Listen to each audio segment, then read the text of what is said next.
It matters, and again, it is an active crime scene. I also want you all to know that the Greater New Orleans Foundation has set up a fund to assist victims, and that information will be provided to you. Thank you, Ganoff. Again, I want to thank this unified team. We're leaning in. We will be relentless, and we will do everything that it takes to render real justice. This team will. I want to also just thank our citizens for your heartfelt prayers. New Orleans is a world-class city, and I can say that I've heard from world leaders all this morning and up until now, in addition to my brother and sister mayors across this country. They're calling, they're responding, and they're standing with the city of New Orleans. And what they always say and want me to reiterate, they understand the resilience of this community. And we're strong in that regard, and I will say second to none. So with that, I'm going to turn it over to our governor, and as I mentioned, who has not wavered any in leaning in, providing the necessary support, and standing right here with me, and I say thank you, Governor. And I know the First Lady is standing with us as well. Thank you, Madam Mayor. Thank you. Again, I want to thank the Mayor. Since about 3:45 this morning, when she called me, we have all been working just around the clock to both secure the city and to solve this act. You know, again, I want to reiterate that our prayers go out with all of those who have been affected by this tragedy. I want to thank our law enforcement officers. I want to thank our medical personnel. I want to thank our first responders.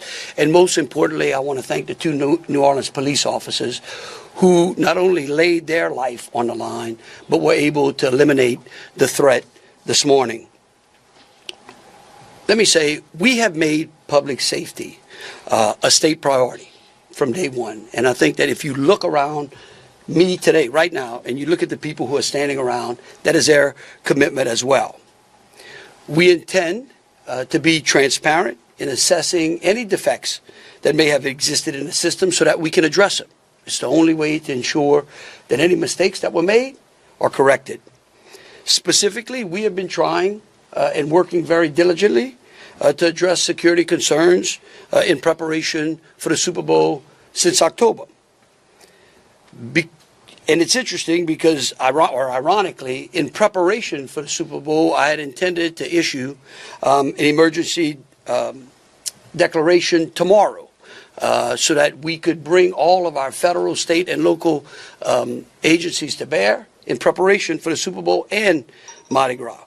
But because of the events today, I have amended that emergency declaration and issued it today. So again, that declaration will allow our federal, state, and local partners to bring all of the resources necessary to get this city safe. In light of that executive order, I have also ordered the mobilization of a military police company. I've asked General Freelou to mobilize a military police company to assist both New Orleans Police and LSP and the FBI. It is important for our citizens and guests of this state to know that we are doing everything we can to secure their safety in this city. We want to make it clear, the Superdome and the surrounding area is safe. But I've always said that the safety of this entire city is something that is always paramount to me. With that, I would like to turn it over to Jeff with the Super Bowl Commission. Jeff Dunley. Thank you very much.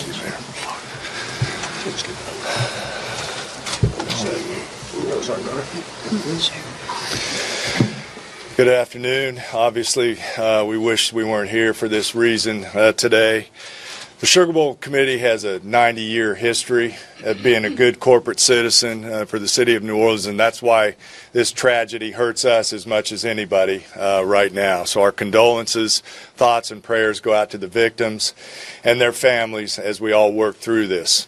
Of course, anytime we have a major event in the city of New Orleans, public safety is paramount, and we have full faith and confidence in the governor and the mayor and all the assets, the federal, state, and local resources that they've applied to this event so that we can ultimately bring those responsible to justice and carry on with the major events that we have in front of us. Speaking of which, we were scheduled this evening to have a CFP quarterfinal played in the Superdome at 7:45. We have been in consultation with ESPN, with the College Football Playoff, with the Southeastern Conference, with the University of Georgia, with Notre Dame, all parties, and all agree that it's in the best interest of everybody and public safety that we postpone the game for 24 hours. Work is fast about to set up a safe and efficient and fun environment for tomorrow night. There'll be more details on that in the coming hours, but for now, that's the plan. That we're going to move forward and play the game. And again, we reiterate our thanks to everyone up here for the important work they're doing. We live in the fun and games world with what we do, but we certainly recognize the importance of this, and we're going to support it 100%. So thank you. I'd like to bring up Senator Kennedy.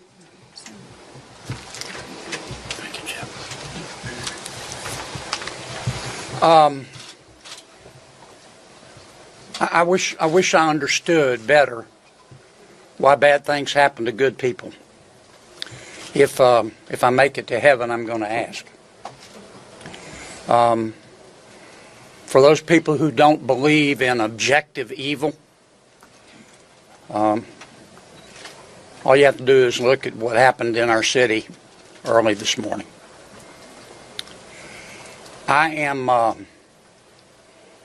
If this doesn't trigger the gag reflex of every American, every fair-minded American, I'll be very surprised. I'm here because these are my people. I'm here because these are my people's friends. I'm here because there are a lot of Louisianians that are scared tonight. I don't want them to be. There's a lot of information going around. Some of it is actually true. Some of it isn't. The federal government is now in charge of this investigation. By that I mean the White House, the FBI, the Department of Homeland Security, and the Department of Justice. I have not talked to the FBI. Maybe they've talked to my staff. I don't know. I did talk to the Secretary of Homeland Security a little while ago. And I told him that with all the respect I could muster, that we expect to put the full force and resources of the federal government. Our sheriffs here today have been terrific so far. The federal government is cooperating with them. I hope that will continue. Here's what I want to ask from the federal government. Catch these people. Catch these people. And then tell the American people the truth. Now, I don't want you to tell us yet anything that's going to interfere with your investigation. And there are things that I've been told that I think are true that I'm not sharing with you today because it could interfere with their investigation. But after we get to the bottom of this, they need to tell the American people the truth. And the people of New Orleans the truth. And the people of America the truth. I think the mayor and the governor are very wise to postpone this ball game for 24 hours. There's just too much stuff we don't know, and it's just not worth it. But I guess my final point is, I will promise you this: I will, when it is appropriate and this investigation is complete, you will find out what happened and who was responsible. Or I will raise fresh hell and I will chase those in the federal government who are responsible for telling us what happened, like they stole Christmas. Thank you, Senator. Thank you, Senator Kennedy. Congressman Carter, I think. Thank you, Governor. Thank you, Mayor. Thank you, Senator Kennedy. Thank you to all of our law enforcement agents for doing a yeoman's job, for stepping up at a time when we needed you most, for employing the resources of all of our partners. This is all hands on deck. Leaders in all of our federal, local, and state agencies, the President has made it very clear that he intends to bring every resource to bear to not only tell the truth, but to provide the resources to bring these cowards to justice. I want to personally thank the men and women in uniform who put their lives on the line to protect our citizens and our visitors, to our mayor and our governor for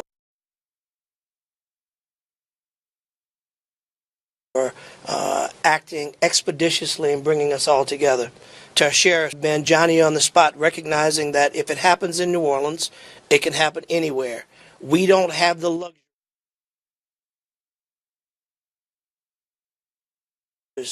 who've been wounded. Our hearts go out to those who lost loved ones. Our hearts go out to those who are wounded and on the mend in the hospital.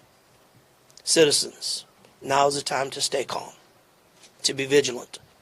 This is not a time to come out to sightsee. Listen to your federal, local. Be vigilant. If you saw something, say something. If you know something, tell someone. There are tip lines, there's information available. Please, all hands on deck. Rest assured that the decision that was made to postpone the game was not done lightly. It was done with one single thing in mind: public safety. Making sure that the citizens and visitors of this great city, not only for this event, but for every event you come to in Louisiana, that you will be safe. And we will use every resource possible, as the governor has said, as the mayor has said, and every law enforcement agent here has said.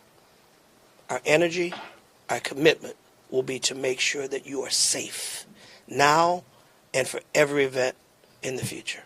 God bless you, and let's stay strong. Thank you, Congressman. Attorney General.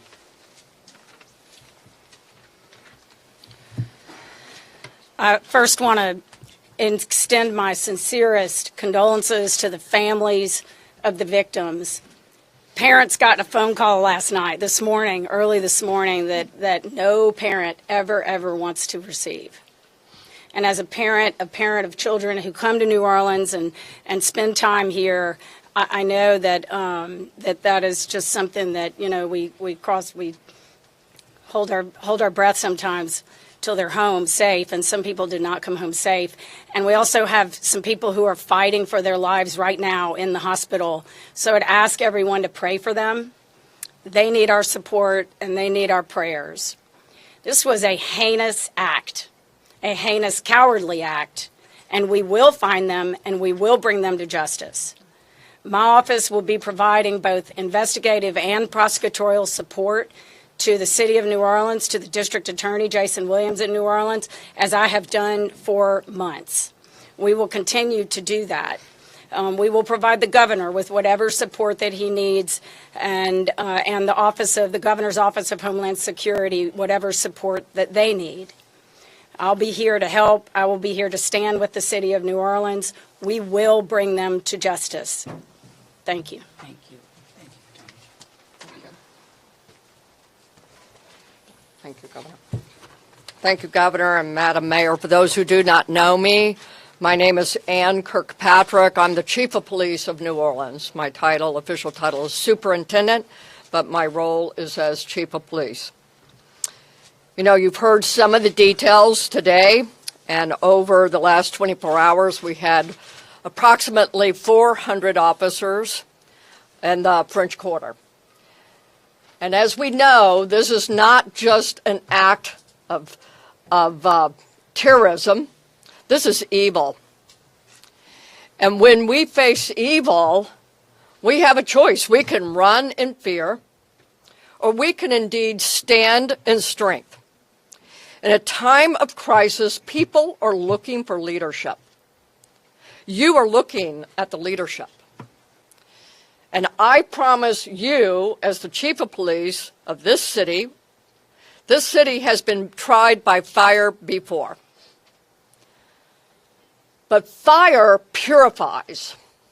Fire makes things stronger. We have a plan. We know what to do. We are going to get these people. There is a path forward. Very pleased that we will be back to having a wonderful game tomorrow night. New Orleans police have proven their ability to make the city safer. Just 2 years ago, we were the murder capital of America. Today, from that time 2 years ago, we have driven our murder rate more than 50% down. So we have a track record. But this is different because it's terrorism.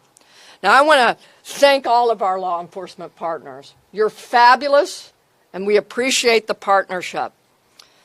But last night, 3 of our officers engaged this terrorist who shot at them. 3 of the officers returned fire. Those officers did not run in fear. I liked what the mayor said this morning. New Orleans police and all law enforcement is built. We are built for dealing with evil, with things that would cause others to be in fear, but instead our officers, and last night NOPD particular, stood strong. They did not run. They did kill the terrorist. We have 2 officers indeed who received gunfire. They will be okay. We have personally gone to see them. But this is leadership for you. And I promise, as the chief of police of this fantastic city, that I will be strong and firm and fearless.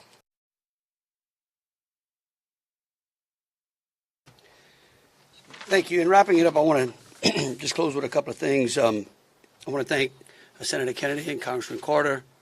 I want to thank again all of our law enforcement officers out there. I want the families of the victims to know that I will be issuing an executive order that tomorrow, when Notre Dame plays Georgia, every flag over every state building in this state is going to be at half-mast. In remembrance of them, but remembering something else. That fear in this state is a liar. And these folks right here are going to make sure that justice is served. And for the citizens out there that were saying, well, man, do I really want to go to the Sugar Bowl tomorrow? I tell you one thing, your governor's going to be there. That is proof, believe you me, that that facility in this city is safer today than it was yesterday.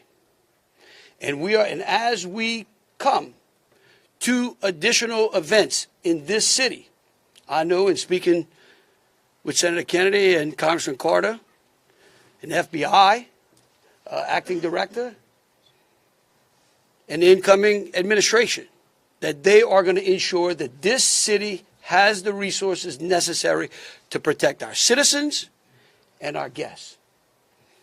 And so with that, we'll take some questions. All right, if you could, we'll start over here with CBS. Katie, we'll work our way across the room. If I miss you, just give me a holler. I may not see. Go ahead, Katie. Thank you, sir. Katie Royce with CBS News.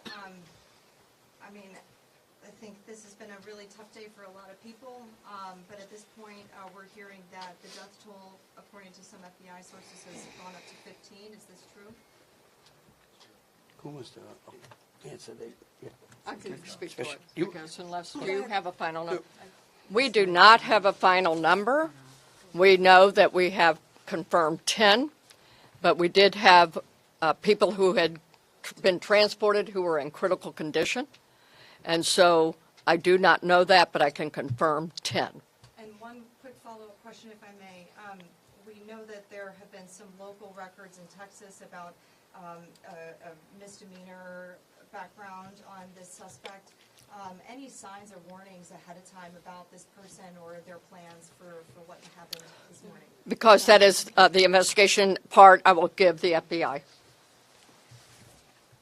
At this time, we cannot go into details about the subject's history. What I can tell you, the person was an Army veteran. We believe he was honorary discharge, but we're working through this process, figuring out all this information. The goal with the FBI is providing you with the most accurate and complete information. So once that information is confirmed, we'll make sure we push that out. Thank you. Ariel? At this time, do you know exactly, as far as the victims, how many are from here in Louisiana versus out of state, and their ages maybe? At this time, I can't go into details about all the victims. We want to make sure that first that the family is notified appropriately before we put any information out there. So once the families are all notified, then we'll go ahead and release a statement to everyone. And I would ask the press, in relation to the victims and those that are in hospital, if we could just refrain from worrying about them so their loved ones can take care of them, and the medical personnel that are trying to get them out of the hospital can do so. And as information becomes available, but we want to respect the privacy of those who are still either fighting for their lives or being cared for. Thank you. A follow-up, if I may. Go ahead. You guys mentioned accomplices. You don't think that the suspect acted alone. About how many more suspects are you guys looking into at this point? It's a range of suspects, and right now with the FBI, we do not want to rule anything out, so that's why we're asking if anyone has had any interaction with the deceased subject Jabbar in the last 72 hours, provide us with this information. You can provide us that information through 1-800-CALL-FBI or our digital tips line, which is available on our social media website, as well as the big FBI website. Can I say something right quick? Tell me who you're with. WDSU. WDSU. Okay, and CBS. NBC's over here on the right. Oh, that's an unusual position. I don't get it. You wouldn't. Look, the FBI is not going to be able to answer those questions, okay? They will eventually, I promise you, okay? Once the FBI has a chance to investigate all this, along working with state police, working with Homeland Security, working with the city of New Orleans, they're going to tell you what happened. I can promise you that, or I'm going to raise fresh hell. But right now, they're in the process of trying to catch the other bad guys. And I want to give them the benefit of the doubt for a while. 26. Yeah, I had a question about the victims.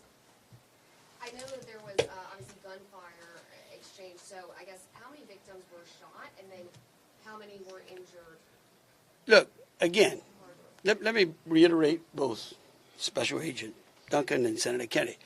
There's a lot of, I get that y'all want to know minute details.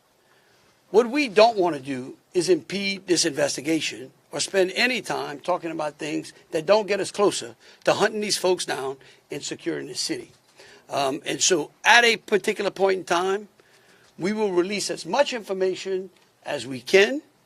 But at this time, in relation to the investigation, I would ask y'all to refrain from those. So, ladies and gentlemen, if we're going to just have more of the same as the governor just said, we're going to provide that information, but we're going to wrap the press conference now. Hold on a second. Hold on. Let me finish. You weren't listening. If all of the questions are more of the same, what the governor just said in position, we won't be doing that to provide that information. And if you have a quick, different question, then let's do that quickly and move on. Okay. My question. Ma'am. Hold on. Then who was next? We had over here. Hi, Rachel Wolf from the Wall Street Journal. You said you were confident there are multiple suspects involved. What makes you confident in that? Well, like, why would we tell you that? Again, again, we want to answer pertinent questions. But anything that would lead to impeding or endangering this investigation is not going to be said, okay? And we will, as information unfolds, this is a very fluid, fluid process. And remember something, too. We're doing two things. We're hunting some bad people down, and we're securing the city, too. We're getting ready for a Sugar Bowl tomorrow. So if y'all would, again, if you have questions regarding the Sugar Bowl, the safety of the city, or something to that effect, we're happy to answer. Over here. Okay, go ahead. Go ahead, Alyssa. Usually in parts of the French Quarter, specifically in parts of Bourbon Street, there are bollards. We're hearing that some of those may have been down because of repairs. Can you speak to that? And maybe was there any backup option of putting a truck there or an NOPD car there? Well, let me tell you, yeah, one, I'm going to let the mayor answer. I want you to know that's one of the first things I thought of this morning when the mayor called me, okay? And I will tell you that whatever the problem was is going to be solved. Thank you, Governor. Thank you, Governor, and thank you for the question. I do understand that it's been on your radar since this morning. As it relates to the bollards on Bourbon Street, over 10 years ago, over 10 years ago, the city of New Orleans implemented an infrastructure project placing bollards on Bourbon Street. Shortly thereafter, the malfunctions of those bollards ensued from Mardi Gras beads on down. But the New Orleans Police Department, of course, deemed them inefficient because they did not operate the way that they were intended to do. Because the city of New Orleans is hosting Super Bowl this year, it gave the city of New Orleans an opportunity to go further and deeper with infrastructure improvements, as we've been talking about. So as a result of that, we were able to build in bollard replacement into our Super Bowl infrastructure package. And because of that, the city of New Orleans has moved forward with that infrastructure that is nearing completion. Bollards were not up because they are near completion, with the expectation of being completed, of course, by Super Bowl, way before Super Bowl. But that is the reason. Now, the New Orleans Police Department, and Chief, you can speak to the deployment to respond to our needs and existing conditions. All right, so we have been aware of the bollard situation for a long time, and we did indeed harden those target areas where the bollards are. We have patrol cars out there as a hard target, as well as with barriers. Now, I want to share with y'all, if you did not know, that this particular terrorist drove around onto the sidewalk and got around the hard target, where he did have a car there, we had barriers there, we had officers there, and they still got around. Now, the wedges that you see out there as well, we knew that that had malfunction problems. And I want you to understand, let's say we put the wedge up and it got stuck. There is no way that ambulance could get in or out, people couldn't get in and out, so we knew that these were malfunction. So we did indeed have a plan, but the terrorist defeated it. Yeah, let me just say this. We recognize we got a problem right here, right? We're going to fix it. It is going to be a top priority as we go into the Super Bowl and Mardi Gras. And the solution that we're going to come up with is going to be a permanent one. It's going to be placed into the standard operating procedure of having major events and securing that quarter. A follow-up, if I may. Obviously, Super Bowl postponed till tomorrow, but I'm sure after that game, a lot of people are going to want to celebrate. Are there plans to keep Bourbon Street closed? What does that look like? So right now, Bourbon Street is an active crime scene, and the FBI is in charge of it. When they clear it, and it does not become an active crime scene anymore, we're going to open it up. Potentially. Fox 8. Can we ask about this military police presence that you want to call it? Is this a private security like Blackwater? Also, would that be a first that a private security firm is mobilized to supplement local and state law enforcement? No. We're not. This is our National Guard. These are our citizens that we bring it in. It's a military police company that we recognize we need some more resources. We need some more boots on the ground because, again, what we're doing now is twofold. We've got an active investigation and we've got to enhance security. Before this event, we were just enhancing and working on security.